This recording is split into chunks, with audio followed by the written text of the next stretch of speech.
number 24. And starting at the point guard for Owatonna tonight, once again, is junior guard Mark Randall. Mark goes 6'2" and averages 8.6 points per game for the Owatonna Indians. Starting at a forward for the Blue Jays, Number 34, David Moeller, a 5'10" senior, averaging 6 points per game. Starting at a wing for Owatonna is Thad Johnson, a 6'2.5" senior. Thad averages 5 points per game. He had his career high of 16 against Mankato West earlier this week.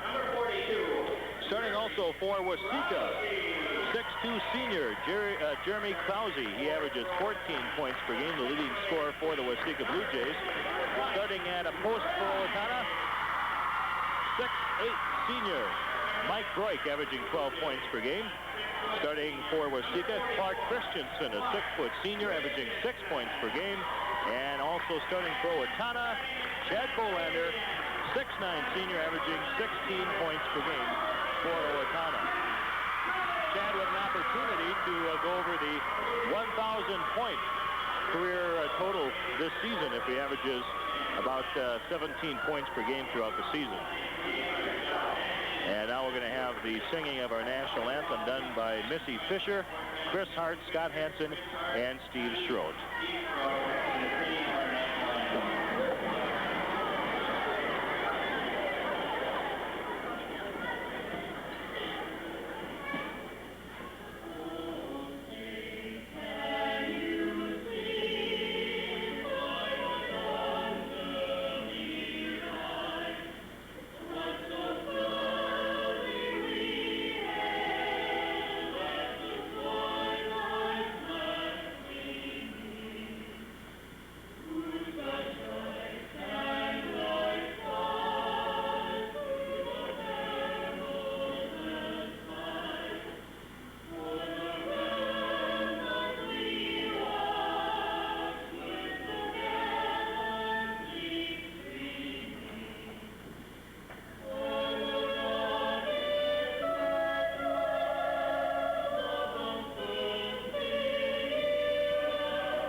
Once again, Missy Fisher, Chris Hart, Scott Hansen, and Steve Schroed.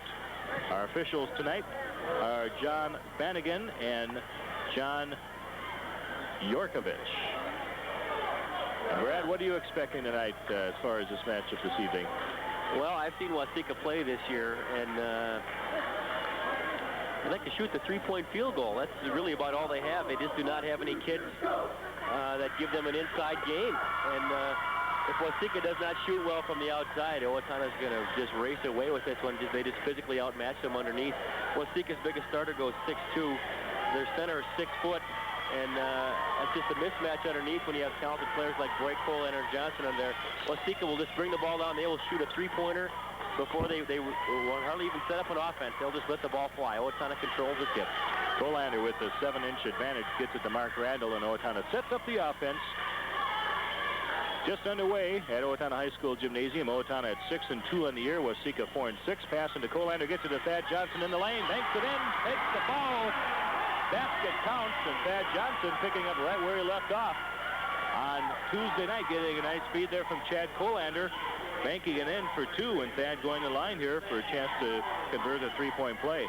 Well, dumped the ball into Colander, immediately double, triple team, just turned and looked and passed over the top of Waseca defenders to Johnson wide open. Thad makes the free throw, and the Indians leading 3-0. Now Waseca quickly up court. Jeremy Krause, and he commits a charging violation. Just heading up court just a little too determined that time. But a good head of steam, and foul again called on Krause for Waseca.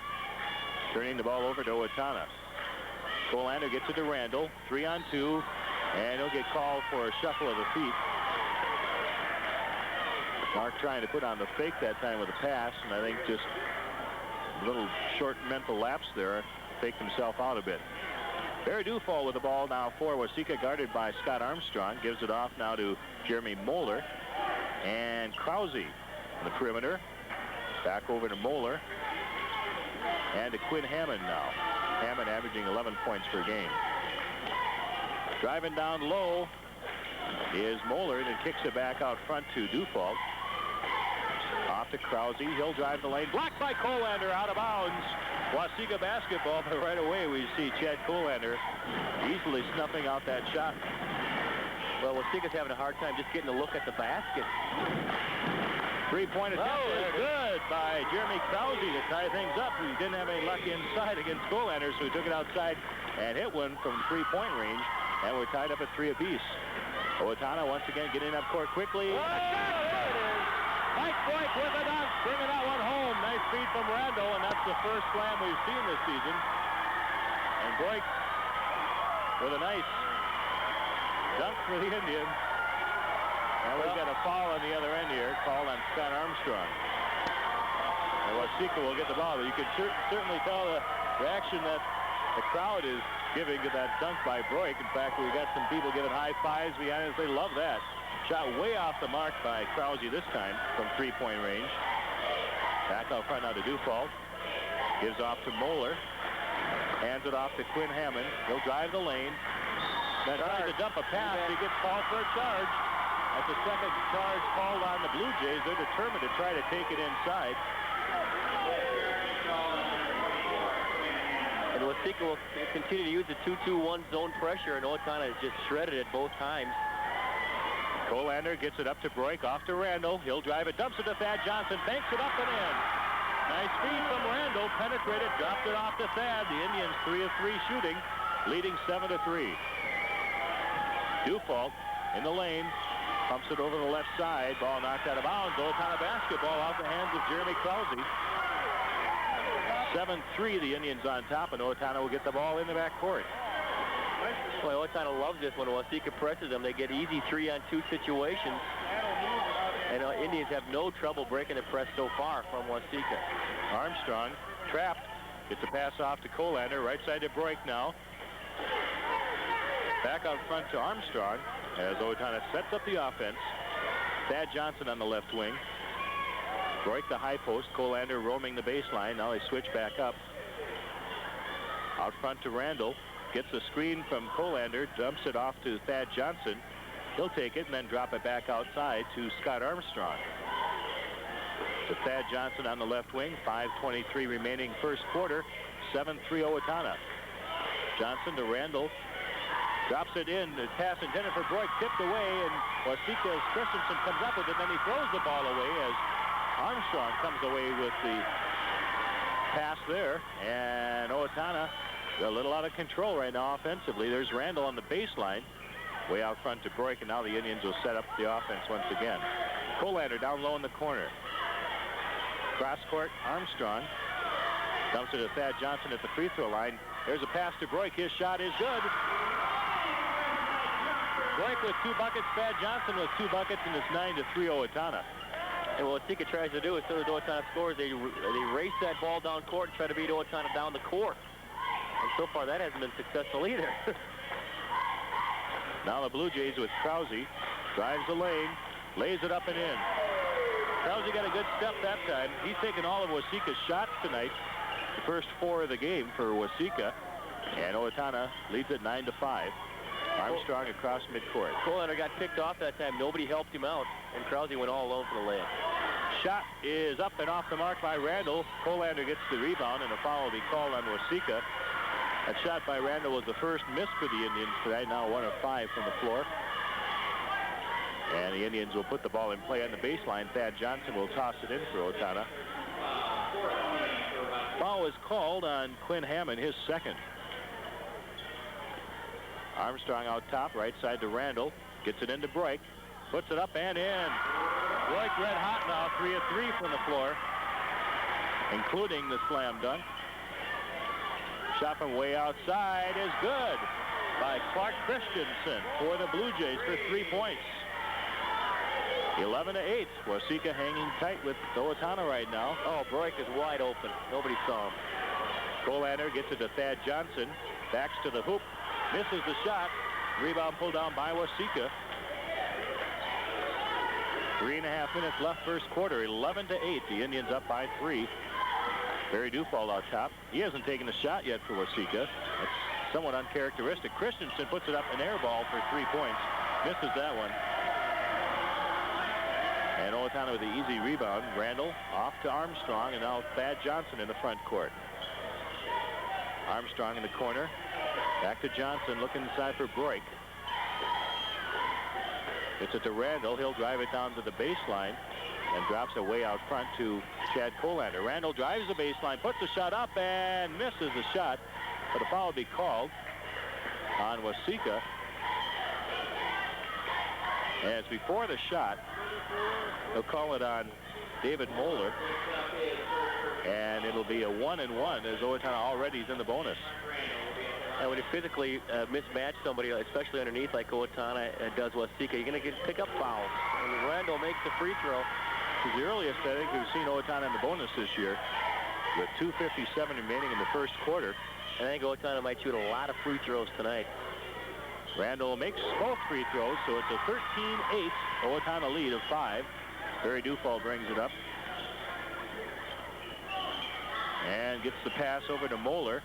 Drops it in the corner. Shot is up on its way. Off the mark. No good for Waseca by Quinn Hammond.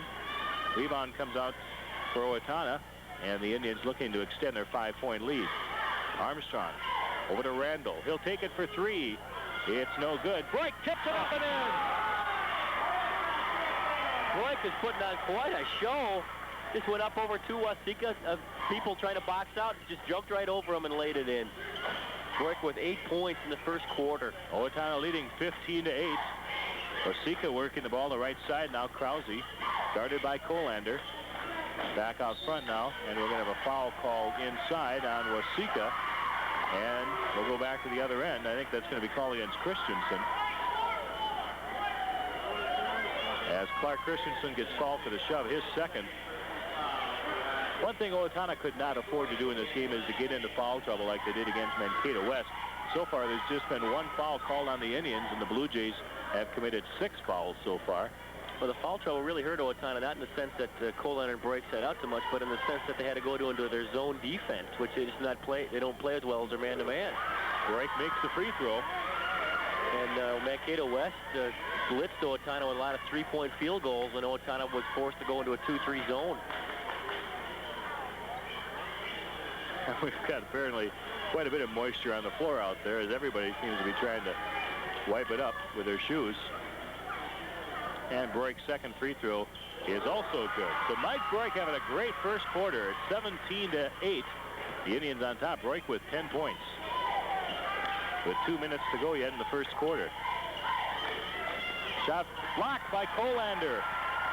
And his second block, he just, again, got a piece of Krause's shot, and then Chad came up with a basketball. It passed inside to Colander, misses the shot, gets his rebound, back up and in. Colander's first shot a little bit off balance, but is able to stick in there and get the rebound. And put it back up, and it's 19-8. So far, the Indians dominating in this matchup. Krause inside, hands the ball off. Shot laid up and in by David Moeller. And Moeller got that past 2 Indians. One of them being Chad Colander, who took a swat at it, but Moeller's shot went in, and it's down to a 9-point Owatonna lead. And there's a turnover. Christensen coming up with the ball and nearly turning the ball back over to the Indians in the backcourt. 19-10. Owatonna. Dufald dumps it off to Moeller. Shot from the corner is good by Krause for 3.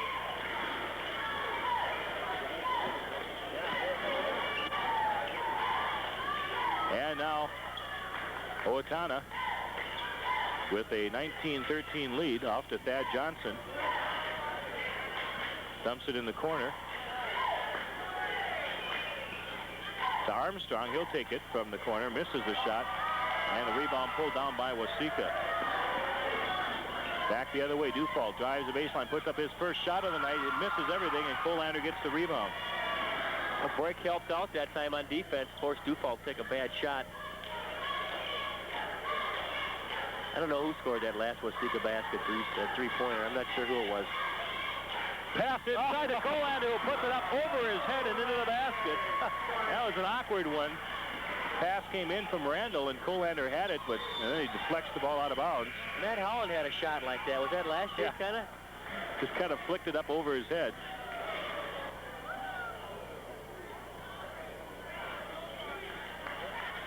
All right.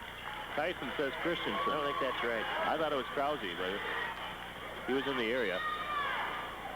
Official book says Christensen. So now Waseca with Tom Lundeen in the ball game. Passes off to Quinn Hammond. Take you down low. Puts a shot up. Colander blocks the shot again. 3 blocks in that quarter for Chad Colander. Indians just dominating here in the first quarter, leading 21-13. It's been a great display by the Indians so far, and tonight's action brought to you by the Owatonna Broadcasters Club members. Including Budget Boutique, your quality discount clothing store, Highway Furniture, Don Loken Drainage, Watts Line Hair Design, 451-4461. Dr. J. Munson, optometrist. C&M Insurance and Financial Service, Ralph Carpenter, Woody Meister, and Dean Hartle. Paffrath Jewelers, Ruth Schreiner and Christian Attorneys at Law. Ron Clanter and Son Landscaping, the yard replacement and yard repair specialist. Also, Otto Lair III of Otto's Auto Repair Village Cafe. Gary Halverson, registered representative at Offerman and Company Incorporated, and Concept 4 Corporation. And Owatonna leads 21-13 after the first quarter. Mike Broik, Bruce, with 10 points in that first quarter for Owatonna. 4 field goals and a couple of free throws, including Owatonna's first slam dunk of the year. And it came off Waseca trying to throw a little full court press. Owatonna broke it, had a 3-2 break. Randall just dished off the break coming down the right side, and he two-hand slammed, and it was a beauty. Yeah, it was nice. And we finally got one to talk about. Owatonna shooting 62% in the first quarter, Waseca 42%. And now the Blue Jays have the ball deflected, but Christensen picks it up for Waseca to Quinn Hammond. And the left side now to Scott Lundeen. Gives off to Krause. Drives the lane, and then I think Colander is going to get called for a foul on a hold. It'll be Waseca basketball. That's just the second team foul on the Indians, first on Chad. Armstrong has the other for Owatonna, and Clark Christensen will throw it in. And he gets it in to Quinn Hammond. Off now to Lundeen. And he drops it off to Christensen. Back out now to Krause. Owatonna sitting back now. Pass down low to Randy Samaraka, who is in the ball game for Waseca. Back to Christensen. He'll drive it in, then pass it across the lane to Lundeen, and back out front now. And Christensen tries to get away to the hoop. Gets cut off by Randall and dumps it back out. 21-13 Owatonna. And Coach Manny Beckman wants a timeout as he sees the team a little frustrated out there offensively. The Indians doing some good things defensively and cutting the Blue Jays off, and it's still 21-13. Tonight's game brought to you by the Broadcasters Club members. Woodridge Funeral Home, Martin Costal Shop, Great Plains Gas, Lindsay Soft Water, Owatonna State Bank and Insurance, Olympic Fire Protection, Town & Country Real Estate, Alan R. Radel, Leroy Cowing, your State Farm Insurance agent, your locally owned CarQuest Auto Parts store, Fisher Sports, formerly Gopher Sports, Economy Printing Service. I thought I'd throw that in. I didn't see that. Dean Hartle, State Representative, and Manpower Temporary Services. Bruce, and you're right, Waseca, I think, took a timeout just out of frustration there. They just could not even get a look at the basket. And it's amazing how much size they're giving up, but really, Owatonna, as far as the quickness aspect going, staying right with them, too. Yeah. Usually expect a lot smaller guys to be quicker, but Waseca can't even make a move towards the basket. The guys did a great job from Owatonna matching up there and just cutting off the Blue Jays. And they just could not work anything offensively. Shot from three-point range is good for Waseca's Quinn Hammond as he opens up the scoring here in the second quarter. That time Bangs got caught, did not fight through the screen, and an easy basket for Hammond. And then Jason Westra is fouled as he tries to take a shot. Jason in the ball game now, as is Scott Bangs, and now Scott Armstrong will come in for Bangs. Well, the reason Bangs is going out, Bruce, is just not a real good defensive play that time by Scotty Bangs. His man was open on the top of the key for a long time. Bangs just did not fight through that screen. Westra misses a free throw. Jason continues to have trouble from the free throw line. 21-16, Owatonna by 5 only at this point. Although the Indians have looked pretty impressive. There's a missed free throw again by Westra. Colander with a rebound, banks it up and in. Just good hard work by Chad Colander with the offensive board, and he puts it up for 2, 23-16. Krause drops it off now to Quinn Hammond. Back to Krause. Krause at 6'2" is the biggest guy on the floor for Waseca, and he continues to play the perimeter right now. Krause guarded by Armstrong. Shot off the mark, no good by Hammond. And then it goes out of bounds, deflected by the Indians. Once again, Hammond had the open shot up top, though. Nobody came out to contest it.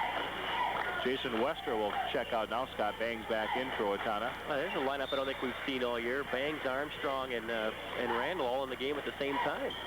Inbounds pass deflected out of bounds by Broik. Christensen will try it again. This time Broik kicks it. That's frustrating when you're trying to throw it in and you just can't get it past the guy there. Yeah. Third time he got it in. And now Waseca will set it up. You know what kind of stays in their man-to-man defense even on the inbounds play? I think Len Olson, no more 2-3 zone. Lundeen out top now for Waseca. To Hammond. Now Krause guarded by Armstrong. Apparent mismatch there, but he loses the ball out of bounds. And it'll be Owatonna basketball as Dufault checks back in for Lundeen. 5:42 remaining first half, 23-16, and a good crowd on hand tonight for this non-conference matchup. And Armstrong with it for Owatonna in the corner to Bangs. Had Colander pass it up. Now Armstrong gets it to Randall on the right side. Back to Armstrong out top. Bangs on the baseline. To Broik at the high post. He'll put up the shot. Why not? It goes in. Mike Broik with a hot hand here in the first half, has a dozen points now for Owatonna. Barry Dufault now for Waseca. He's taking just one shot tonight for the Blue Jays. Off to Quinn Hammond. The three-pointer is no good. Rebound to Christensen. And now Krause with the ball for Waseca. They work it around the perimeter, left side to Dufault. Jeremy Krause. Dufault gets it to Hammond. He gets the screen and the shot. No good. Colander gets the rebound. Well, they've run that same play just about every time down the court. They screen Owatonna, and Owatonna went, oh, no, it's trouble. The only thing that hasn't worked for Waseca when they've done that is that they haven't made the shot very effectively. They've gotten some uncontested three-point attempts out there. And a travel is called on Chad Colander, turning the ball over to Chad, not expecting the ball there as Randall handed it to him. And I'm not sure if he did shuffle the feet or not, but that was the call, and Waseca will get the ball, trailing by 9, 25-16 after this timeout. The action brought to you by the Broadcasters Club members. Who include? That's the ticket. Malo Roofing, Hanson Apco Service, Owatonna Knights of Columbus, Post 945. Steel Waseca Co-op Electric. Marshall Wright of the Printing House, Adams Food Market, Dutton Telephone, Dean's Westside Solon and Auto Repair, and Steel County American Dairy Association. So it's been a fun first half so far. And Waseca staying tough with 4 3-point field goals. That's helped. But they've made Owatonna work pretty hard for their points on offense. Owatonna has usually had to work the ball around quite a bit before they get a shot. So Indians with just 25 points here in the first half. Early on, the Indians got some buckets off the fast break, or actually off the press that Waseca had applied. Shot missed from out front by Krause. Rebound coming down to Thad Johnson for Owatonna. Waseca just 1 of 5 shooting, and there's an over and back call on Randall.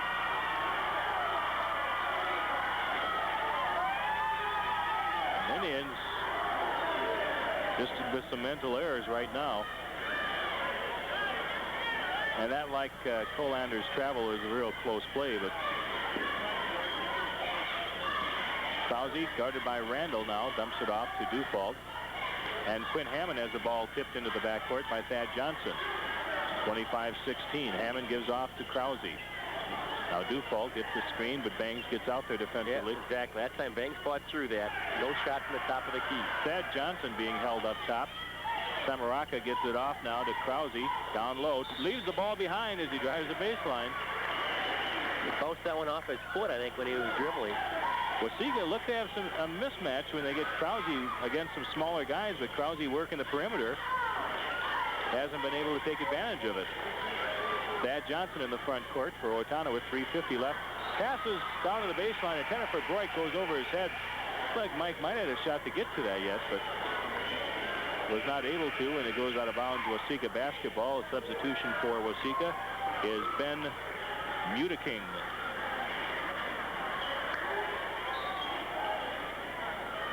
And inbounds pass comes in now to Hammond as Waseca brings it up. Still trailing by 9, 25-16. You know what, Owatonna, Bruce, has turned the ball over, I think, 3 times in a row on offense. Hammond drives it down low, dumps the pass inside. Muteking will pass it up. Shot blocked by Broik out of bounds. That shot put up by Ed Beckman, who's also in the game for the Blue Jays. And Broik with his first block of the night. Oh, that was nearly a travel, too. As Krause went up in the air and then maybe got the pass off before he came down. Thad Johnson got a hand and the pass deflected it once again, but shot from outside, way off the mark by Ed Beckman. And Owatonna brings it up court. 3:07 left in the first half. 25-16 Owatonna. Randall on the baseline. Back out front now to Thad Johnson and around to Armstrong. To Colander. Triple team. Dumped her off to Broik. And Broik just hustling, gets control of the ball. And a foul is going to be called on Barry Dufault. He's still just looking out of sync on the offensive end. And Colander kind of got caught a little bit. It wasn't a real good pass to Broik. Broik made a nice play just to scrap for the ball and drew the foul on Dufault. This is by far the most aggressive we've seen Mike Broik in the offensive end of the court. Misses the free throw. Colander gets the rebound and puts it up and in. Well, a great board by Chad Colander. That's twice, I think, on missed free throws. Colander's grabbed the board and made the bucket. That was just a super effort by Chad. With his big wingspan. Krause drives it, pumps it off. And we'll have a travel call on Waseca. That's a break for the Indians because the ball was tipped there. And maybe that shouldn't have been the call at that point, but the official couldn't see it. Screened off the play. Now Owatonna in the front court with 2.5 minutes remaining in the first half. Armstrong to Thad Johnson. That's directly. Back to Armstrong. And now Johnson in the corner. Out front to Randall. Drops it to Armstrong. He'll take the shot. It's no good. And the rebound pulled down by the Blue Jays. Owatonna's only taken 4 shots in the second quarter. Made 3 of them, but turnovers have hurt Owatonna here in the second quarter. Krause drives it down low. Now to Dufault. Back to Krause. And he'll drive it to the hoop. Lays it up and rolls in. Krause's got a pretty good first step, Bruce. Last time he got around Randall, and Colander just couldn't quite get over in time to help out, but that was a nice move. Broik in the front court for Owatonna. Drops it off now to Armstrong, and Randall with 1:30 remaining in the first half. 27-18 Owatonna. Thad Johnson on the left wing gets it to Armstrong in the corner. Now back to Colander in the paint. Drops it down low to Broik. Easy 2 for Mike Broik. Off the assist from Chad Colander. And back the other way. That's a shot that Chad could have taken, but he saw Broik underneath the basket all alone and got the ball to him for 2. And what happens is all the defensive players go for the board, and they have their backs turned, and Broik's got an easy basket. Nice pass by Colander. Now Waseca with Dufault on the perimeter. Drops it down on the baseline. Back to Dufault in the left wing. Krause will take it to the top of the key with 50 seconds remaining. 3-point attempt is no good. And the rebound comes down to Waseca.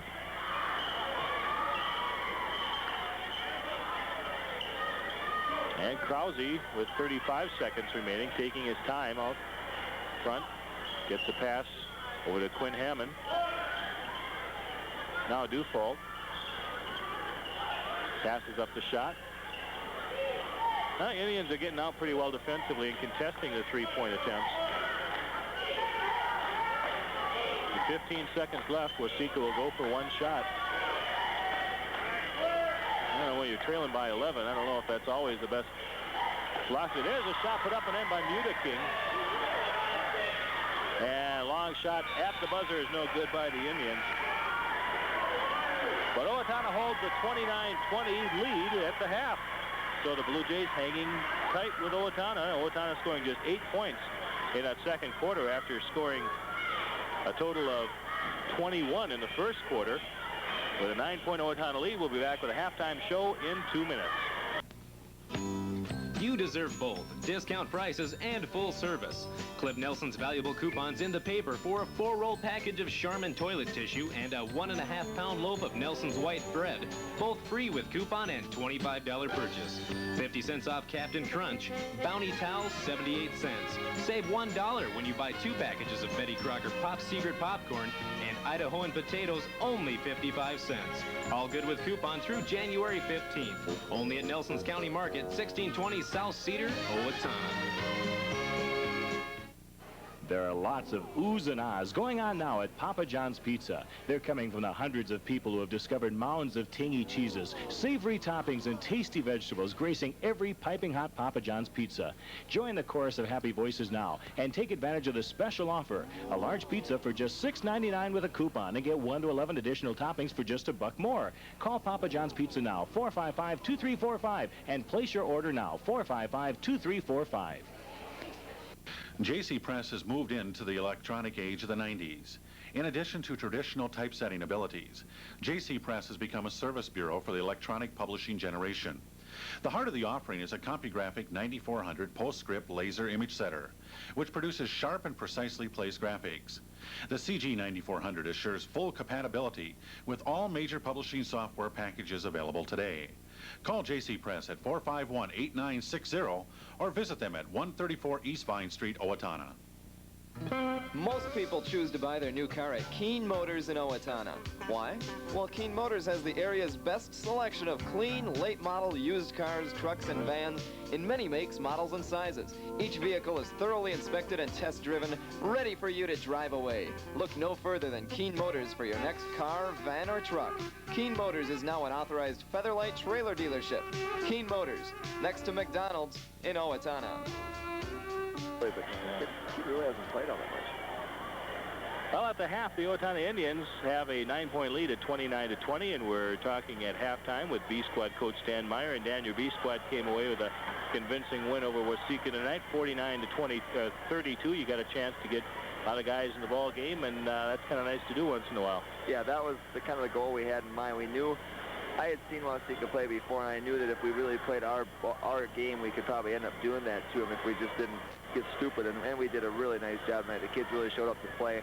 And it's nice to get everybody in the game like that because you never know when it's going to be a possibility. Now we go to JM next week and West next Saturday, and both those squads are really, really good.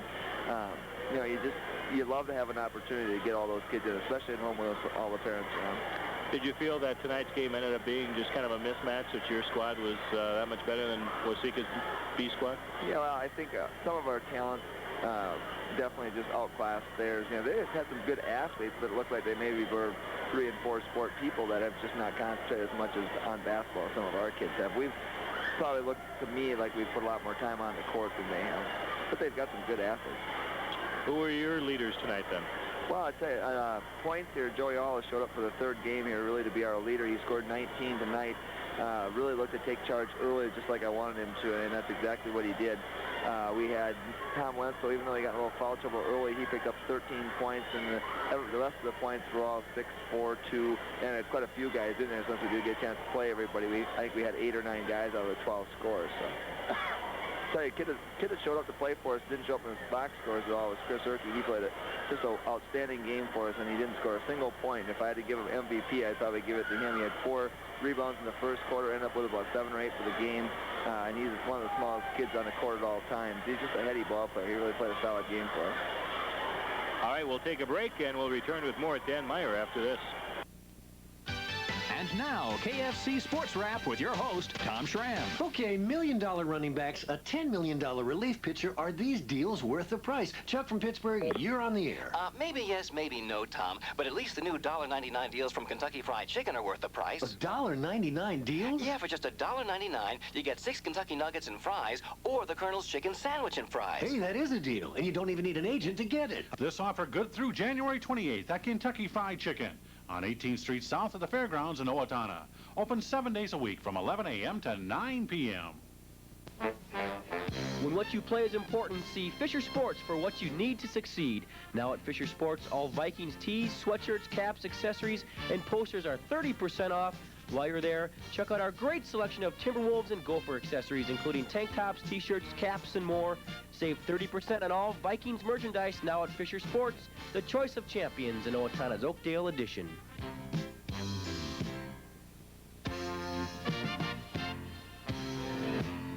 Well, Dan, what's the record of UB squad now? We're 5-2 now. We've won 4 in a row. Actually, you know, I can't complain about any game this season that we've played. We were in the 2 losses, and we very easily could be 7-0 at this time, which would be just outstanding. I'm really pleased with 5-2. At this point in time, I probably earlier in the year would not have believed we could be 5-2. You know, the squad is really coming around. We've got some guys filling in the spaces that we needed to. They're taking their roles up. They're getting a little more familiar with what is expected of them when we hit the floor. And I'm really looking forward to the rest of the year. This team has a real good chance of showing up with a really good record.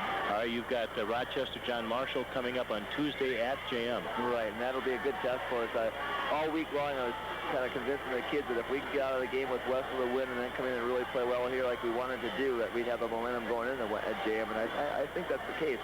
JM, unfortunately, is the only team I have not seen play, so I don't have a good scouting report on it, although I sent my dad down there tonight to Winona to kind of watch the game for me. Just give me a clue, and we're really looking forward to this. I think the kids are going to really be up. The big thing is that floor is 10 feet longer, and you get a little bit tighter every time down. You're running 10 feet more, so you know, it's a big difference, and especially at the B team level, they have a tough time adjusting that sometimes. And we've got Mankato West coming up again next Saturday, in which we just had a 2-point game with, right? So it's going to be a good week for us. All right, Dan Meyer, thank you very much, and congratulations on the win tonight. Thank you. 49-32, the final score of that B squad matchup. We'll be back with more after this. Sears National Home Appliance and Electronics Sale is here. And if you shop Sears this week, you'll save some righteous bucks on kitchen appliances, stereos, washers and dryers, and more.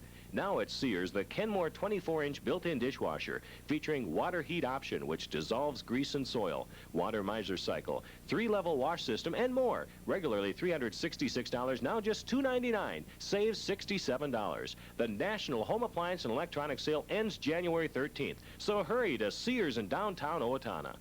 If peace of mind is important to you, trust your car to a Napa Auto Care Center where you can get professional service and save money too. Each Napa Auto Care Center belongs to a network of over 14,000 Napa Auto Care Centers nationwide, where every part is guaranteed by Napa trained technicians which distribute Napa parts and honor the Napa National Warranty. Wherever you go, there's a Napa Auto Care Center near you. Your Owatonna area Napa Auto Care Centers are Ace Auto Repair, a half-block south of Jerry's Auto Sales.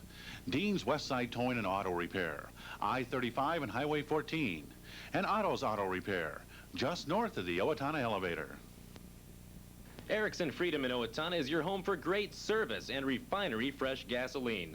Located on the corner of Oak and Pearl in Owatonna, Erickson Freedom offers oil products, along with hardware, automotive, household supplies, fishing, and hunting supplies. And don't forget, they have milk and pop also. Experience the great service you get when you fill up at Erickson Freedom on the corner of Oak and Pearl in Owatonna. Who has the best deals on America's best cars? Of course, it's Mr. D's Owatonna Ford Chrysler. And during their biggest year-end sale ever, you'll find the biggest savings on Ford and Chrysler. The year-end sale continues now at Mr. D's. Get rebates of $1,000 in every Ford model. Guaranteed rebates from Chrysler, Plymouth, including Plymouth Voyager and Dodge Caravan. And low 4.8% APR financing from Chrysler. Choose from 110 cars and trucks in stock. Nobody does it better. Mr. D's, Hoffman Drive, Owatonna, the year-end year-end sale continues. The Owatonna Indians lead by 9 points at the half, 29-20. And coming up tonight, after our broadcast of this evening's game, we'll have the top 9 of 9 with Jack Walker as your host each Friday night. We'll give you the play for you the top 9 songs in the country, and that'll be coming up 9 o'clock or after the ball games that are on Friday night. So be sure to stay tuned for that. Brought to you by Domino's Pizza. You also have a chance to win some pizza too, so don't forget to stay tuned for that. Brad, what do you got in the books here tonight? Mike Broik, Bruce. How's that? Broik leads all scores with 14 points, 12 on field goals, and a couple of free throws for Broik. Chad Colander has 8. Thad Johnson has 5, and Mark Randall has a couple of free throws for a total of 29 for the Indians. For Waseca, they're led by Krause, who has 7. Christensen has 6. Hammond has 3, and Moeller and Mudeking each have a field goal for a total of 20 for Waseca. From the line, Owatonna has 5 of 8. Waseca did not attempt a free throw. Rebounding, Owatonna has a 10-6 edge, and turnovers are 6 apiece. But I think the big stat kind of in this game, Bruce, is what Owatonna took, 5 shots in that second quarter? Yeah, turnovers really cost the Indians. They didn't have many opportunities offensively. Made 4 of the 5 shots they took in the second quarter. Ended up shooting 67% for the first half, which is, very respectable. You'd just like to get more shots. Waseca, meanwhile, was 3 of 9 for the second quarter, now 38% for the game tonight. Owatonna going back to the starting 5 of Scott Armstrong, Mark Randall, Thad Johnson, Mike Broik, and Chad Colander. And Waseca also will revert to their starting 5 as we get set for the start of the second half. 29-20, Owatonna by 9. As we start the third quarter, Thad Johnson puts it in play for the Indians. And now Broik goes to the low post, Colander to the high post for the Indians at the free throw line. Gets the ball, puts the shot up from the paint, misses the shot. And Thad Johnson's going to get called for, no, we're going to have Thad Johnson called for a foul on the rebound over the back. Last time we got a shot off in 11 seconds. But we didn't make it. No, I'm not sure which is worse. Now the Bluejays bring it up. Barry Dufault gives it off to Christensen. 3-point attempt. Oh. Hits it a rainbow from out front. Clark Christensen. Christensen, 3 3-point field goals, and Waseca trails by just 6. We saw his brother play in the B squad game, and he had better than 20 points of the 32 points that Waseca's B squad scored in their game tonight. He's not shy to put the ball up either. Ball goes out of bounds. It'll be Owatonna basketball from the sideline. The Indians lead down to 6 points, 29-23. Thad Johnson on the left wing. Looking down low now, gets it to Broik in the baseline. Into Colander, puts the shot up, and he's fouled from behind by Krause. Well, that play worked to perfection that time. Broik drawing some of the defense to him in the corner, and then Colander slipping in underneath. And he was open, but Krause came over and got a hand on the ball and hammered Chad in the process, and Chad will be shooting 2. Free throw by Colander is good. Chad's done just a super job from the free throw line. He's had a lot of opportunities, and he's done just a great job, and that's been a very important factor in the Indians' victories this year. Made that shot too. So Colander makes both 31-23. I don't know why I was going to say he missed it. Shot from breakdown from way outside is no good by number 34, David Moeller. Owatonna gets the rebound, though. Well, one thing you don't want to do is let Waseca wide open by that 3-point stripe, and somebody just missed Moeller that time. Colander in the corner, cross court to Armstrong, and he'll pull it back out now. Thad Johnson trying to get it down low, now does. Now Armstrong back out front. Cross court to Johnson on the right wing. Thad drives, drops it off. Colander puts the shot up and in. Johnson, I don't think he knew what he wanted to do for sure. He decided, I'll throw it to Colander. He's open, and that's usually a good plan. Yeah, exactly. And Krause in the lane, puts the shot up. Quick shot, but it's no good. Broik gets the rebound for Waseca, or for Owatonna, rather. And now Randall brings it up for the Indians. And Reed Stronsky getting ready to check in for Owatonna. From the free throw line, Armstrong dumps it to Thad Johnson. Now Colander gets it down low to Randall. He'll put up the shot and in. Tough shot for Mark Randall. Boy, he was in traffic down there. Somehow got the shot off, and it went in the basket. 35-23 Owatonna.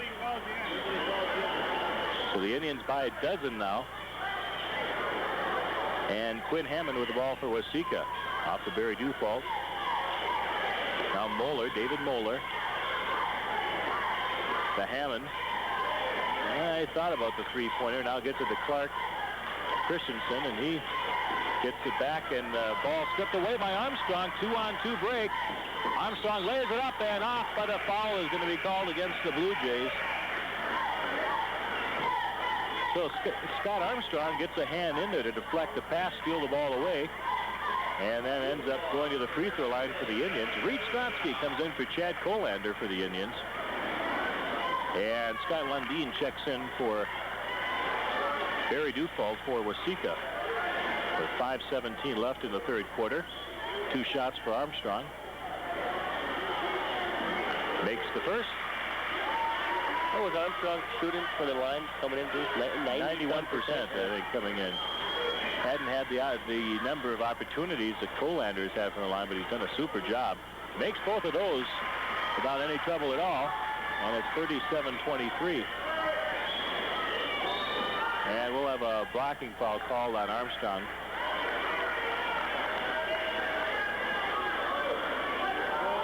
And it'll be Waseca ball in the baseline. It's just too bad Waseca doesn't have one guy they can count on underneath. They just don't have a post player on their team. They got some guys that can shoot the ball. They got some decent quickness on their club, but just nobody that can score inside the paint at all. There's a feed to Christensen. He's nailed by Broik. Broik had gone over to help out and then found himself basically all alone because Christensen was unguarded with the basketball underneath. And Broik got over to deny the shot. And Chad Colander will come in for the Indians, replacing Reed Stronsky. So a quick tour of duty for Reed. But Reed's been impressive in his minutes that he's gotten in the varsity. Especially on the boards. He's really done a good job there and defensively. Hasn't gotten too many opportunities offensively. Clark Christensen at the line for the Blue Jays. Misses the free throw.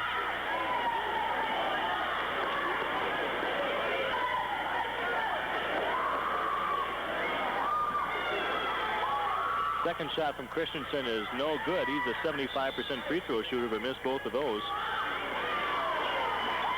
And there'll be Owatonna basketball. Yeah, break there. That was off Colander.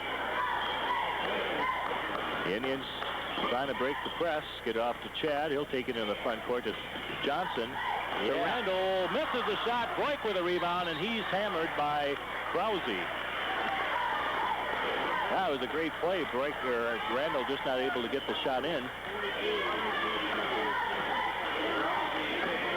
But Broik followed up and got the rebound and got fouled, so he's at the line.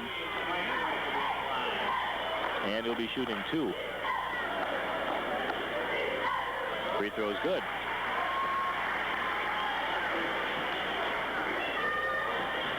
And Broik will have one more. 38-23 Owatonna. And second free throw is no good. And Thad Johnson will get called for a foul over the back on the rebound. He tried to deflect it away from Clark Christensen and got caught. And Westra will check in for Thad Johnson.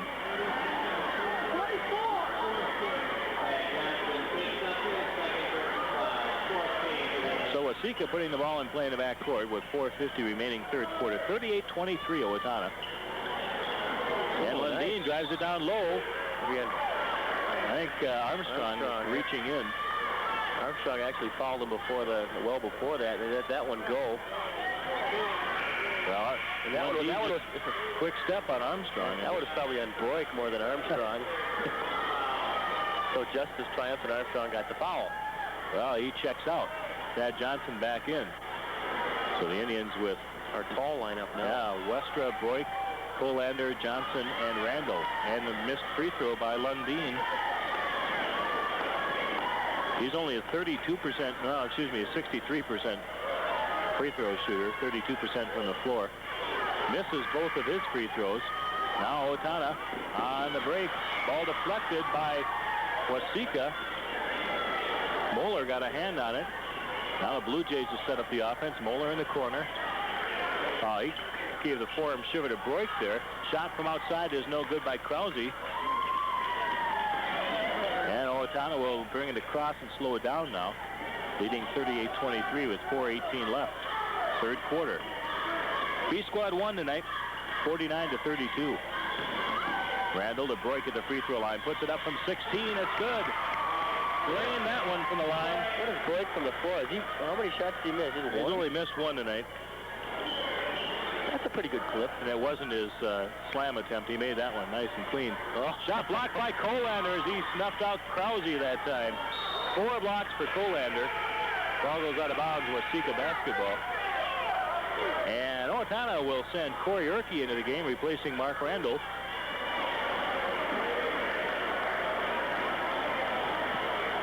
And Jeff Voschel will throw it in and has his pass stolen away by Thad Johnson. Thad played some pretty good defense today. Really, he's got his hands on a lot of passes and deflected a lot of passes and really been a problem for the Blue Jays. Now, he's the blue-collar basketball player, Thad Johnson. Of course, he had a dream night on Tuesday when he scored 16 points and had just was the recipient of a lot of people's hard work, including his own, but it was nice to come out on that end of it sometimes. Colander triple team just works his way to the hoop and puts it up. Well, your offense looks great when you can throw it down to Colander, the biggest guy guarding him. They're 6'2". And Chad, you're right, triple team just powered his way up. He was way underneath the basket, but still couldn't be denied as he found a lane somehow to the hoop. And Urke gets called for a foul at the top of the circle. Randall will check in for Corey Urke.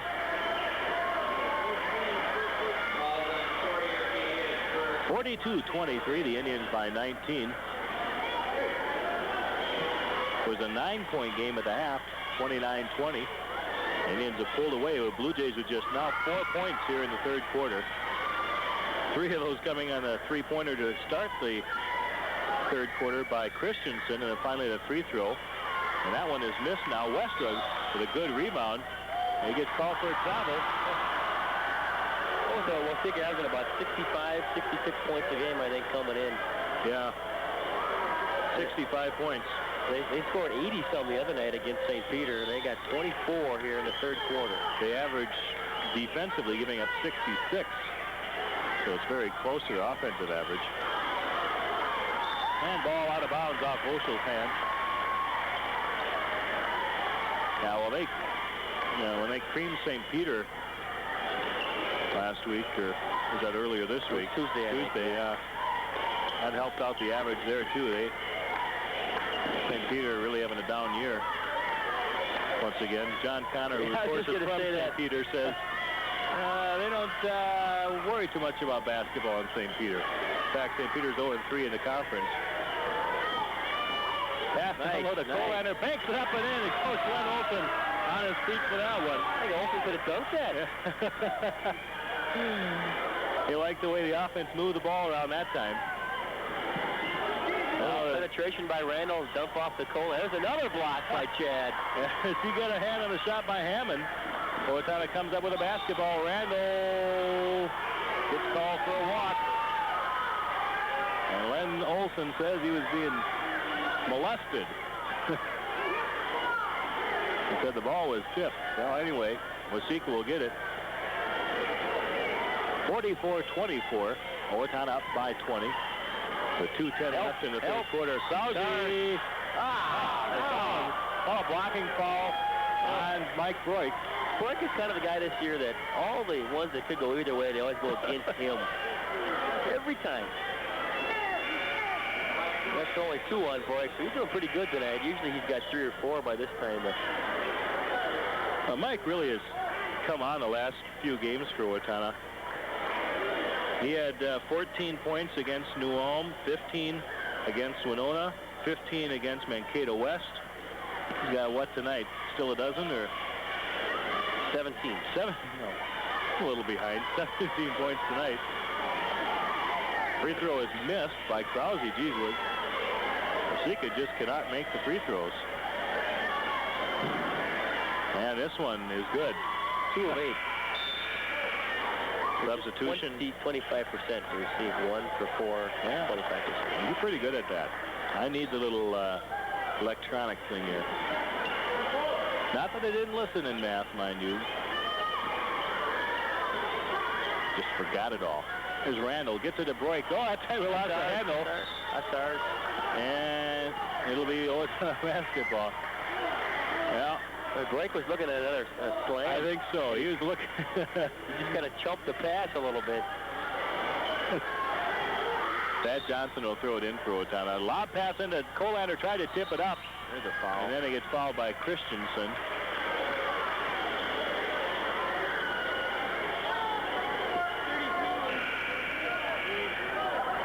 And that is how many fouls on Christensen? 3. And Ed Beckman checks in for him. 1:53 remaining, third quarter, 44-25. Johnson gets it into Randall. The Colander on the baseline, puts it up and in. 18 for Chad. He's had 3 of Owatonna's, or he's had all 3 of Owatonna's last 3 buckets. And now Waseca with Quinn Hammond dumps it off. Back out front now to Dufault, puts it up for 3, misses a shot. Colander with a rebound. Waseca just 1 of 6 shooting this quarter. And that's only the second shot tonight by Barry Dufault. Or last year when we saw Waseca, he was putting up shots from everywhere. Colander drives the baseline, drops it back out now to Randall. He'll put it up over Boyd, makes it. Nice movement that time. Colander tried to drive, got caught, wheeled, and just threw it out to Randall. Was picked up a screen by Broik.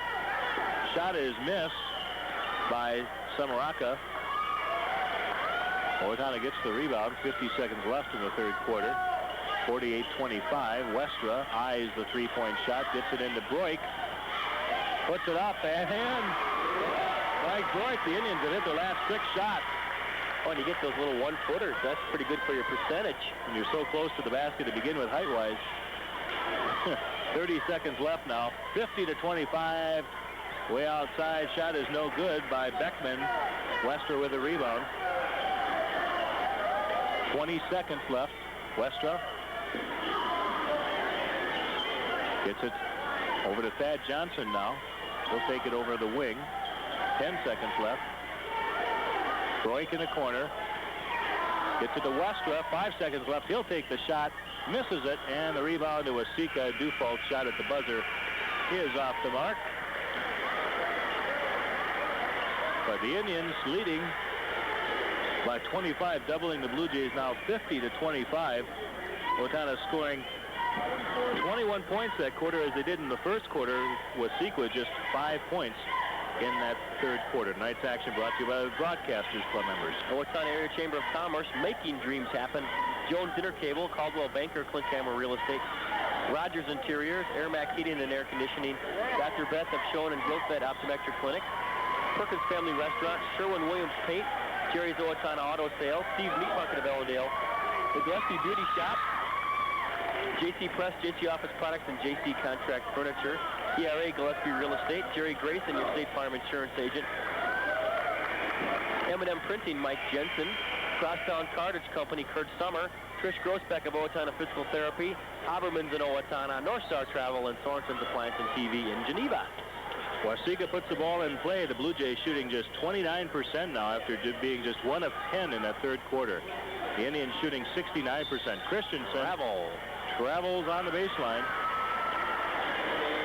Turns the ball over to the Indians. Owatonna played a little better that third quarter, Bruce, and Len Olson had a few unkind words for them at halftime.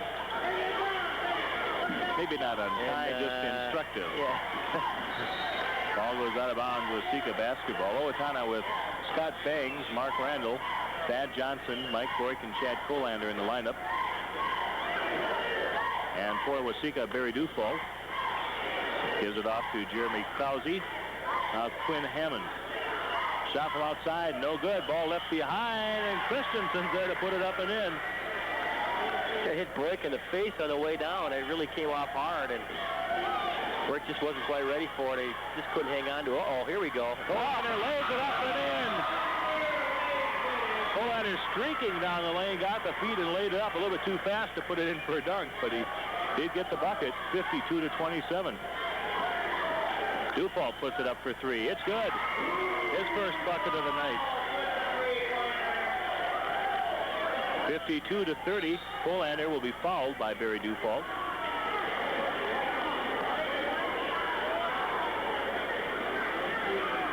Owatonna will be at John Marshall on Tuesday. We'll have that game for you.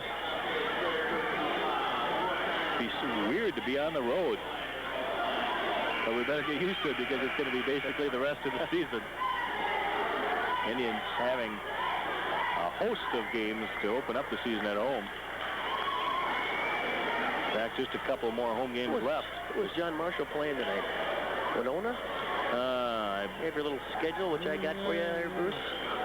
Kolander hits the free throw. Did you want to get credit for that, Brad? Is that the idea? Oh, the other game I noticed in the Big Nine, kind of a big game, was East at West tonight. Austin is hosting Albert Lee. Kolander makes the next free throw too. Austin should win that, I would imagine, but East at West, East beat West by 2 points the first time they met. I tell you, that West team, they're going to be good. They are good right now. Yeah. Mayo and Faribault playing in the other matchup in the Big Nine. 54-30. Owatonna leads it by 24, and ball tipped. Dufault gets it, puts it up. Randall blocks it. That was about your 21-foot three-point attempt. I didn't think the shot was going to make it as far as the hoop anyway when he put that one up. Didn't seem to have much on it. Now David Moeller gives it off to Krause. Puts up the shot. It's no good, and the ball is tipped. And it'll be Owatonna basketball.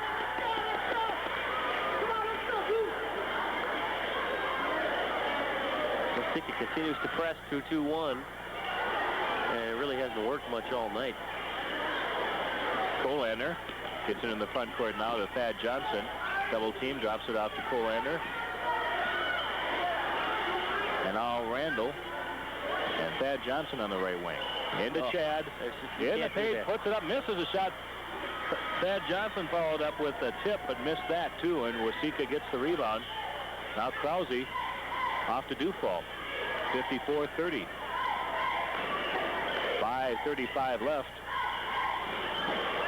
Krause dumps it to Dufault. His shot for three is no good. And we'll have a foul call inside on the Indians. I think Bangs will get whistled for a foul. Yep. That's the first one on Bangs. It'll be a shooting foul for Krause.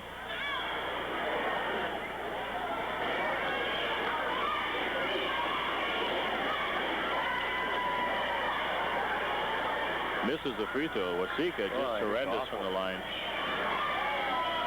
4, 7, 9 attempts and just two for 9. And it's 3 for 10 as he makes that one. 54-31. Bangs in the backcourt. Into the front court now. Comes the pass to Broik. Double team. Ball. I'll have another foul on Bangs. After this game Tuesday at JM, Owatonna will head over to Mankato West already to take on the Scarlets, a team that Owatonna beat by 9 points just on Tuesday. Not often you'll play a team that quickly again. As we've mentioned before, it might be to the Indians' advantage to take on the Scarlets again before they have too much of a chance to improve and gel, because they are a good-looking young team. Free throw is good by Krause. I talked to Len Olson before the game tonight, and the B squad for Mankato West last year he thought was undefeated from what he remembered. And you go through the Big Nine undefeated, even in B squad, that's saying something. Second free throw missed by Krause. Kolander with a rebound. 54-32. That's 9 rebounds for Kolander. He has the ball at the high post off the Bangs. Back to Chad in the lane. Lays it up and in. Well, Chad was really determined that time up court.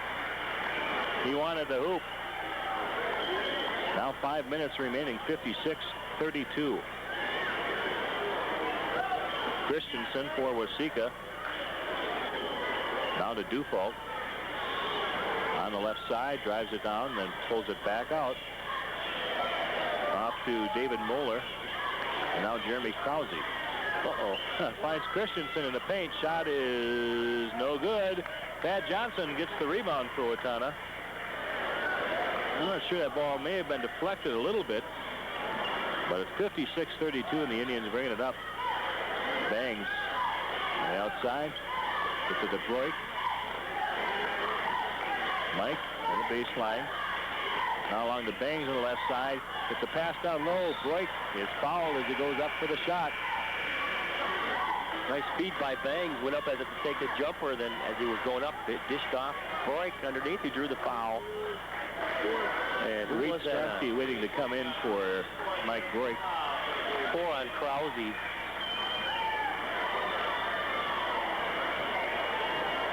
And Broik at the line makes the free throw. Well, Mike has slowed down a little bit of his pace in that first quarter, but he's certainly having a great night out there offensively for the Indians. Next free throw is good.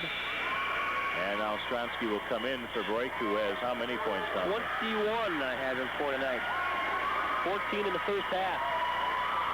I think he had 10 in the first quarter, I think, versus the Indians. Finishes with 21. Great game for Broik. Also 4 boards and 1 block shot. Barry Dufault drives it to the hoop and lays it up and in. For Waseca, 58-34, Owatonna. And Randall off to Bangs. In the corner to Stronsky. Now inside to Colander. Pass tipped away by Krause. And Waseca comes up with it. Dufault in the corner now to Beckman. Shot, pass is tipped up, and Thad Johnson there to come away with the ball. A deflected pass. 3:30 remaining. 58-34. Stronsky in the corner.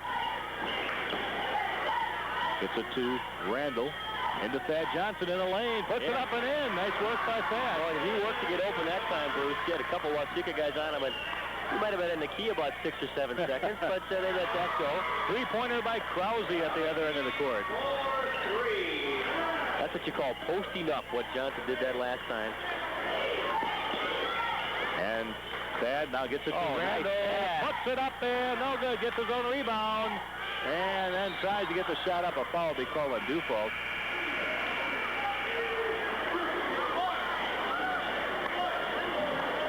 And Jason Westra will come in for Thad Johnson. Thad having another good game tonight for the Indians as well. That's the 4th foul on Dufault. And Mark Randall at the line.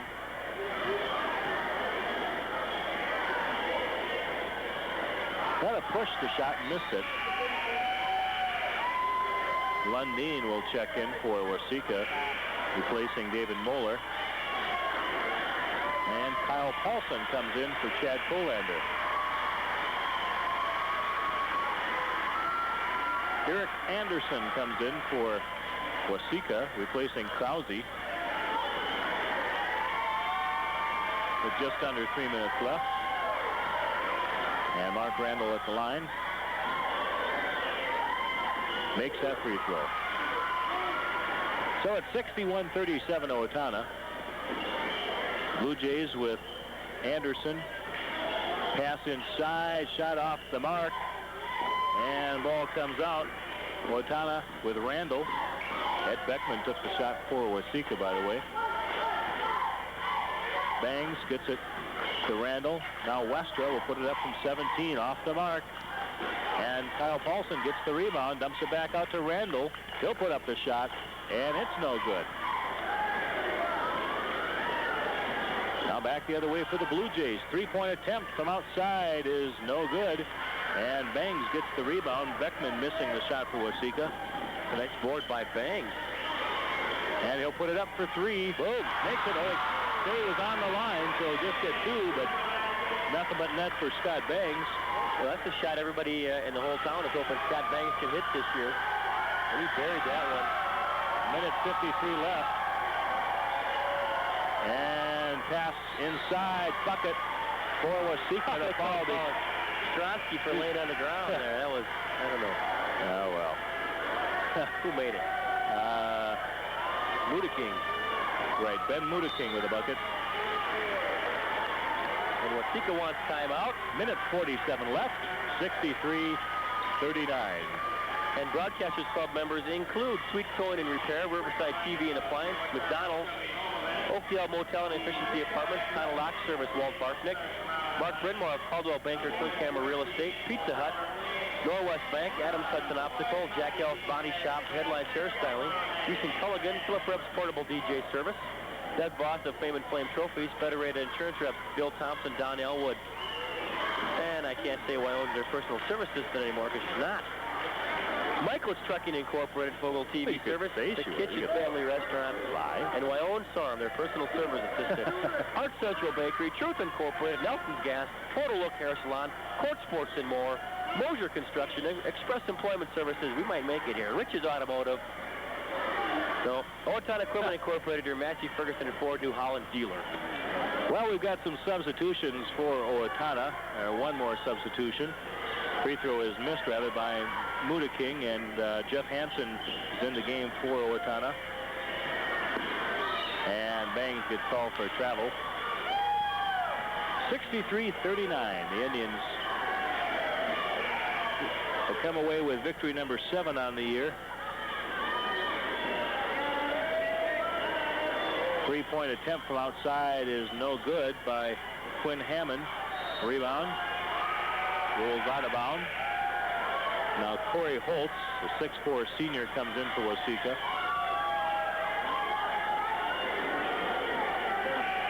And another substitution as Tom Brown checks in.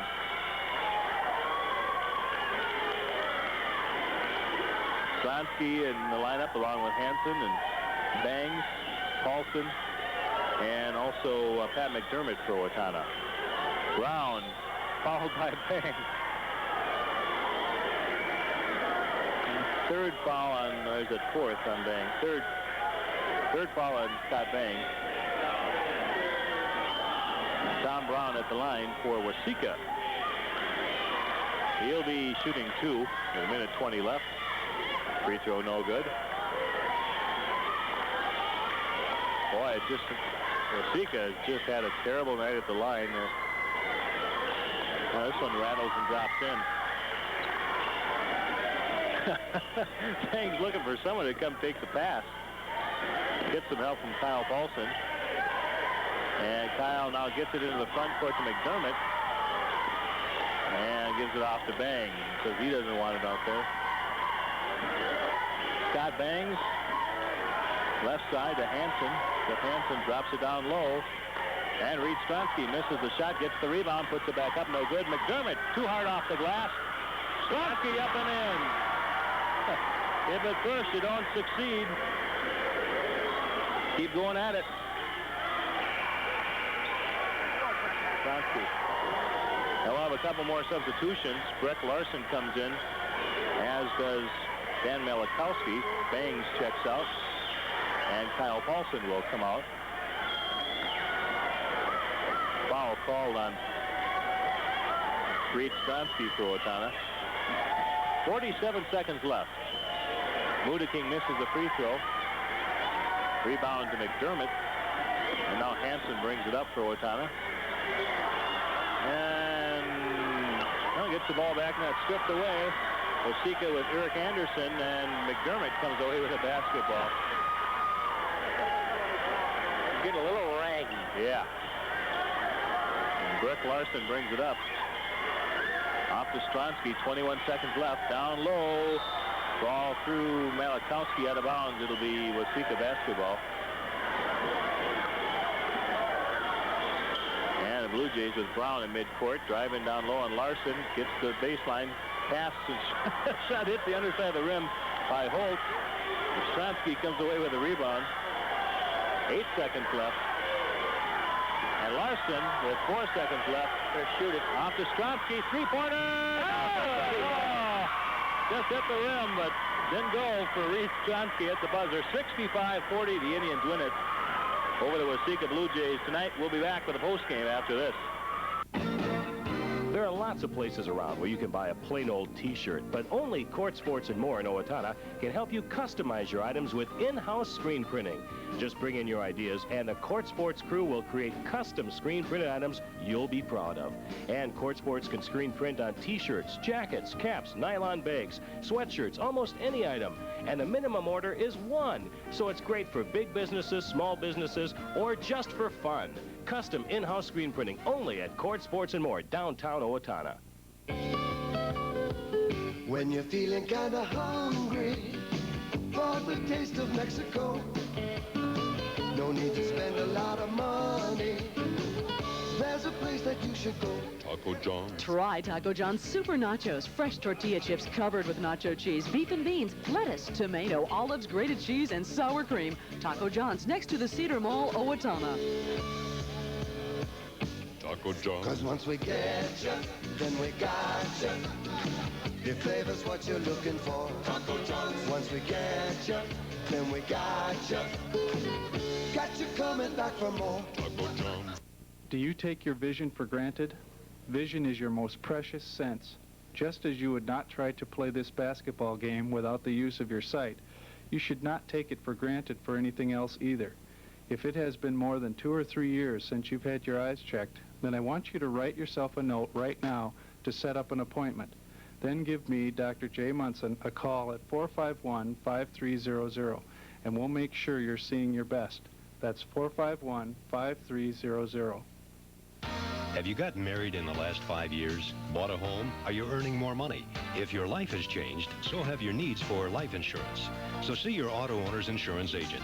His PermaTerm 2 Universal Life Insurance can be easily changed to meet the needs of your changing life. Call today.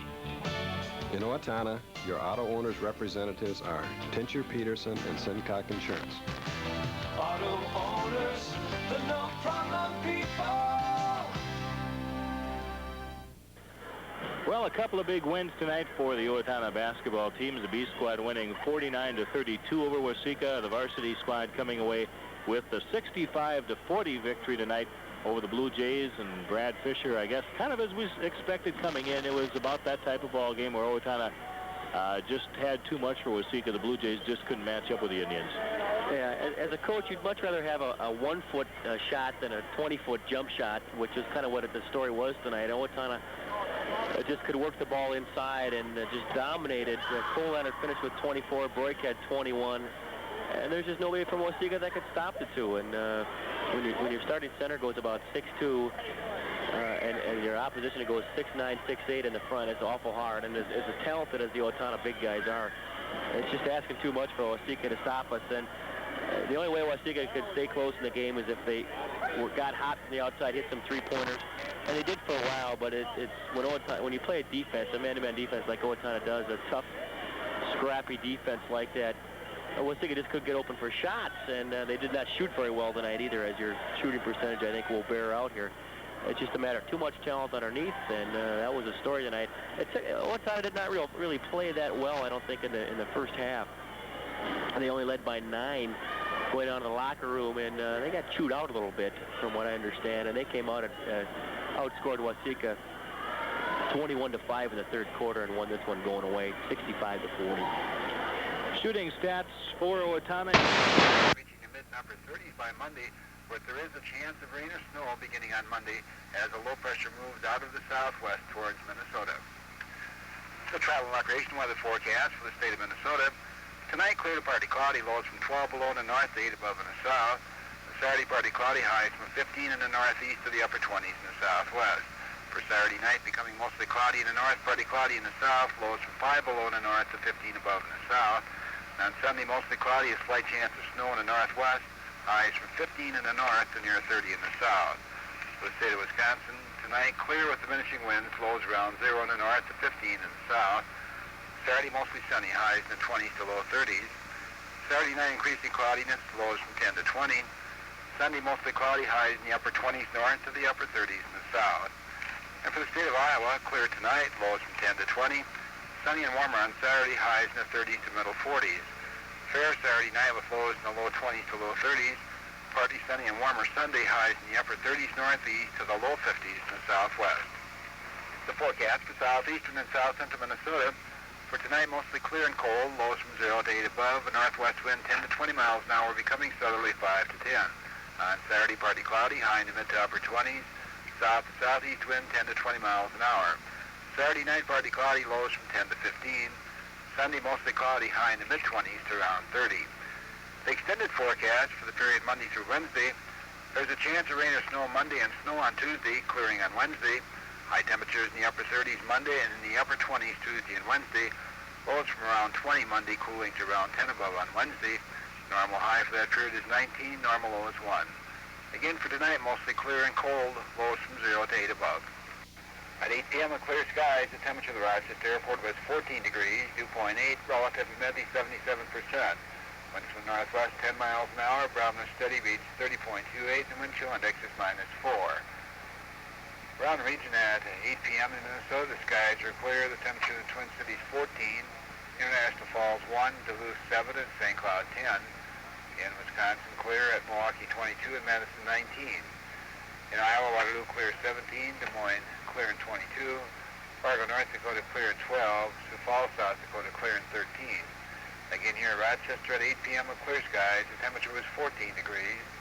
For Rochester vicinity tonight, mostly clear and colder, low 0 to 5 above. The Rochester evening climatic summary for today, Friday, January 12th. High temperature today was 23 degrees and low this morning 13. Normal high is 19 and normal low is 1. Precipitation today has been a trace. For the month of January, 9/100ths of an inch. Snowfall today, 1/10 of an inch. For the month of January, 1/10 of an inch. And for the winter season, 19 and 8/10 inches. The following is for Saturday, January 13th. High temperature a year ago was 29 degrees and low was 1. The record high temperature, 50 degrees, set in 1894. Record low temperature, 39 degrees below zero in 1912. Sunrise tomorrow morning, 7:43. Sunset tomorrow evening, 4:54. You are listening to NOAA Weather Radio, broadcasting weather information for south central and southeastern Minnesota from the National Weather Service in Rochester.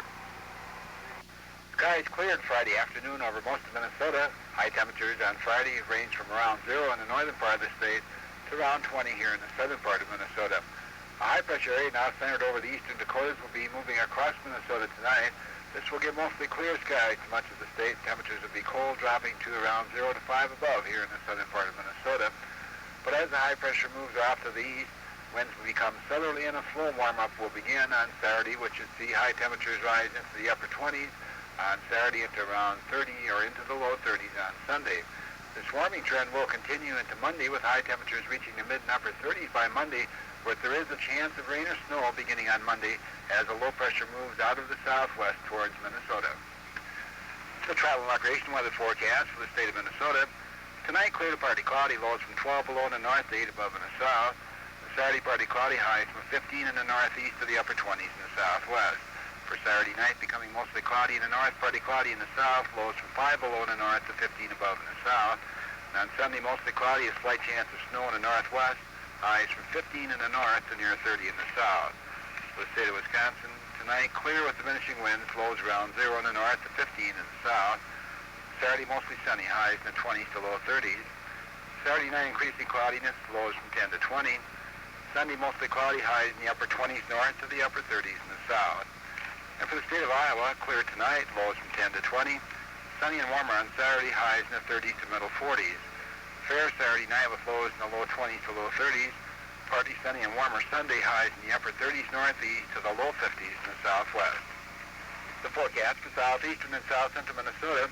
For tonight, mostly clear and cold, lows from 0 to 8 above. A northwest wind 10 to 20 miles an hour, becoming southerly 5 to 10. On Saturday, partly cloudy, high in the mid to upper 20s. South to southeast wind 10 to 20 miles an hour. Saturday night, partly cloudy, lows from 10 to 15. Sunday, mostly cloudy, high in the mid-20s to around 30. The extended forecast for the period Monday through Wednesday, there's a chance of rain or snow Monday and snow on Tuesday, clearing on Wednesday. High temperatures in the upper 30s Monday and in the upper 20s Tuesday and Wednesday. Lows from around 20 Monday, cooling to around 10 above on Wednesday. Normal high for that period is 19, normal low is 1. Again for tonight, mostly clear and cold, lows from 0 to 8 above. At 8 p.m. with clear skies, the temperature of the Rochester Airport was 14 degrees, dew point 8, relative humidity 77%.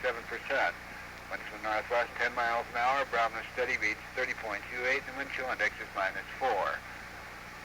Around the region at 8 p.m. in Minnesota, the skies are clear, the temperature in the Twin Cities 14, International Falls 1, Duluth 7, and St. Cloud 10. In Wisconsin, clear at Milwaukee 22 and Madison 19. In Iowa, Waterloo clear 17, Des Moines clear in 22, Fargo, North Dakota clear in 12, Sioux Falls, South Dakota clear in 13. Again here at Rochester at 8 p.m. with clear skies, the temperature was 14 degrees. For Rochester vicinity tonight, mostly clear and colder, low 0 to 5 above. The Rochester evening climatic summary for today, Friday, January 12th. High temperature today was 23 degrees and low this morning 13. Normal high is 19 and normal low is 1. Precipitation today has been a trace. For the month of January, 9/100ths of an inch. Snowfall today, 1/10 of an inch. For the month of January, 1/10 of an inch. And for the winter season, 19 and 8/10 inches. The following is for Saturday, January 13th. High temperature a year ago was 29 degrees and low was 1. The record high temperature, 50 degrees, set in 1894. Record low temperature, 39 degrees below zero in 1912. Sunrise tomorrow morning, 7:43. Sunset tomorrow evening, 4:54. You are listening to NOAA Weather Radio, broadcasting weather information for south central and southeastern Minnesota from the National Weather Service in Rochester. Skies cleared Friday afternoon over most of Minnesota. High temperatures on Friday range from around 0 in the northern part of the state to around 20 here in the southern part of Minnesota. A high-pressure area now centered over the eastern Dakotas will be moving across Minnesota tonight. This will give mostly clear skies to much of the state. Temperatures will be cold, dropping to around 0 to 5 above here in the southern part of Minnesota. But as the high pressure moves off to the east, winds will become southerly and a slow warm-up will begin on Saturday, which is see high temperatures rise into the upper 20s on Saturday into around 30 or into the low 30s on Sunday. This warming trend will continue into Monday with high temperatures reaching the mid and upper 30s by Monday, but there is a chance of rain or snow beginning on Monday as a low pressure moves out of the southwest towards Minnesota. The travel and recreation weather forecast for the state of Minnesota. Tonight, clear to partly cloudy, lows from 12 below in the north to 8 above in the south. Saturday, partly cloudy, highs from 15 in the northeast to the upper 20s in the southwest. For Saturday night, becoming mostly cloudy in the north, partly cloudy in the south, lows from 5 below in the north to 15 above in the south. And on Sunday, mostly cloudy, a slight chance of snow in the northwest. Highs from 15 in the north to near 30 in the south. For the state of Wisconsin, tonight clear with diminishing winds, lows around 0 in the north to 15 in the south. Saturday mostly sunny, highs in the 20s to low 30s. Saturday night increasing cloudiness, lows from 10 to 20.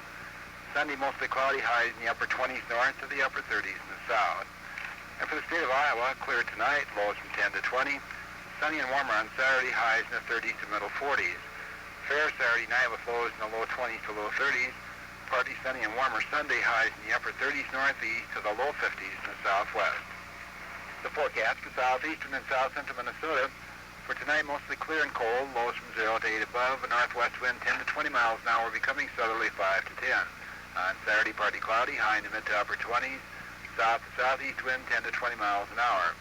Saturday night, partly cloudy, lows from 10 to 15. Sunday, mostly cloudy, high in the mid-20s to around 30. The extended forecast for the period Monday through Wednesday, there's a chance of rain or snow Monday and snow on Tuesday, clearing on Wednesday. High temperatures in the upper 30s Monday and in the upper 20s Tuesday and Wednesday. Lows from around 20 Monday, cooling to around 10 above on Wednesday. Normal high for that period is 19, normal low is 1. Again for tonight, mostly clear and cold, lows from 0 to 8 above. At 9 p.m. with clear skies, the temperature of the Rochester Airport was 12 degrees, dew point 7, relative humidity 80%. Wind from northwest 9 miles an hour, barometer steady reads 30.28. Around the region at 9 p.m. in Minnesota, the skies are clear. Temperature in the Twin Cities is 13, International Falls 1 below, Duluth 5, St. Cloud 7. In Wisconsin, Milwaukee clear at 21, Madison clear at 18. In Iowa, Waterloo clear at 16, Des Moines clear at 19. Fargo, North Dakota clear at 12. Sioux Falls, South Dakota partly cloudy at 12. Again here at Rochester at 9 p.m. with clear skies. The temperature was 12 degrees above zero. For Rochester vicinity tonight, mostly clear and colder, low 0 to 5 above. The Rochester evening climatic summary for today, Friday, January 12th. High temperature today was 23 degrees and low this morning 13. Normal high is 19 and normal low is 1. Precipitation today has been a trace for the month of January, 9/100ths of an inch. Snowfall today, 1/10 of an inch. For the month of January, 1/10 of an inch. And for the winter season, 19 8/10 inches. The following is for Saturday, January 13th. High temperature a year ago was 29 degrees and low was 1. The record high temperature, 50 degrees, set in 1894. Record low temperature, 39 degrees below zero in 1912. Sunrise tomorrow morning, 7:43. Sunset tomorrow evening, 4:54. You are listening to NOAA Weather Radio, broadcasting weather information for south central and southeastern Minnesota from the National Weather Service in Rochester. Skies cleared Friday afternoon over most of Minnesota. High temperatures on Friday range from around 0 in the northern part of the state to around 20 here in the southern part of Minnesota. A high-pressure area now centered over the eastern Dakotas will be moving across Minnesota tonight. This will give mostly clear skies to much of the state. Temperatures will be cold, dropping to around 0 to 5 above here in the southern part of Minnesota. But as the high pressure moves off to the east, winds will become southerly and a slow warm-up will begin on Saturday, which should see high temperatures rise into the upper 20s on Saturday into around 30 or into the low 30s on Sunday. This warming trend will continue into Monday with high temperatures reaching the mid and upper 30s by Monday, but there is a chance of rain or snow beginning on Monday as a low pressure moves out of the southwest towards Minnesota. The travel and recreation weather forecast for the state of Minnesota. Tonight, clear to partly cloudy, lows from 12 below in the north to 8 above in the south. Saturday, partly cloudy, highs from 15 in the northeast to the upper 20s in the southwest. For Saturday night, becoming mostly cloudy in the north, partly cloudy in the south, lows from 5 below in the north to 15 above in the south. And on Sunday, mostly cloudy, a slight chance of snow in the northwest, highs from 15 in the north to near 30 in the south. For the state of Wisconsin, tonight, clear with diminishing winds, lows around 0 in the north to 15 in the south. Saturday, mostly sunny, highs in the 20s to low 30s. Saturday night, increasing cloudiness, lows from 10 to 20. Sunday, mostly cloudy, highs in the upper 20s north to the upper 30s in the south. And for the state of Iowa, clear tonight, lows from 10 to 20. Sunny and warmer on Saturday, highs in the 30s to middle 40s. Fair Saturday night with lows in the low 20s to low 30s. Partly sunny and warmer Sunday, highs in the upper 30s northeast to the low 50s in the southwest. The forecast for southeastern and south central Minnesota. For tonight, mostly clear and cold, lows from 0 to 8 above. A northwest wind 10 to 20 miles an hour, becoming southerly 5 to 10. On Saturday, partly cloudy, high in the mid to upper 20s. South to southeast wind 10 to 20 miles an hour. Saturday night, partly cloudy, lows from 10 to 15. Sunday, mostly cloudy, high in the mid-20s to around 30. The extended forecast for the period Monday through Wednesday, there's a chance of rain or snow Monday and snow on Tuesday, clearing on Wednesday. High temperatures in the upper 30s Monday and in the upper 20s Tuesday and Wednesday. Lows from around 20 Monday, cooling to around 10 above on Wednesday. Normal high for that period is 19, normal low is 1. Again for tonight, mostly clear and cold, lows from 0 to 8 above. At 9 p.m. clear skies, the temperature of the Rochester Airport was 12 degrees, 2.7, relative humidity 80%. Wind from the northwest 9 miles an hour, Brahman steady reached 30.28. Around the region at 9 p.m. in Minnesota, the skies are clear. Temperature in the Twin Cities was 13, International Falls 1 below, Duluth 5, St. Cloud 7. In Wisconsin, Milwaukee clear at 21, Madison clear at 18. In Iowa, Waterloo clear at 16, Des Moines clear at 19, Fargo, North Dakota clear at 12, Sioux Falls, South Dakota partly cloudy at 12. Again here at Rochester at 9 p.m. with clear skies, the temperature was 12 degrees above zero. For Rochester vicinity tonight, mostly clear and colder, lows 0 to 5 above. The Rochester evening climatic summary for today, Friday, January 12th. High temperature today was 23 degrees and low this morning 13. Normal high is 19 and normal low is 1. Precipitation today has been a trace for the month of January, 9/100ths of an inch. Snowfall today 1/10 of an inch. For the month of January, 1/10 of an inch. And for the winter season, 19 8/10 inches. The following is for Saturday, January 13th. High temperature a year ago was 29 degrees and low was 1. The record high temperature 50 degrees set in 1894. Record low temperature 39 degrees below zero in 1912. Sunrise tomorrow morning 7:43. Sunset tomorrow evening 4:54. You are listening to NOAA Weather Radio, broadcasting weather information for south central and southeastern Minnesota from the National Weather Service in Rochester. Skies cleared Friday afternoon over most of Minnesota. High temperatures on Friday range from around 0 in the northern part of the state to to around 20 here in the southern part of Minnesota. A high-pressure area now centered over the eastern Dakotas will be moving across Minnesota tonight. This will give mostly clear skies to much of the state. Temperatures will be cold, dropping to around 0 to 5 above here in the southern part of Minnesota. But as the high pressure moves off to the east, winds will become southerly and a slow warm-up will begin on Saturday, which should see high temperatures rise into the upper 20s on Saturday into around 30 or into the low 30s on Sunday. This warming trend will continue into Monday with high temperatures reaching the mid and upper 30s by Monday, but there is a chance of rain or snow beginning on Monday as a low pressure moves out of the southwest towards Minnesota. The travel and recreation weather forecast for the state of Minnesota. Tonight, clear to partly cloudy, lows from 12 below in the north to 8 above in the south.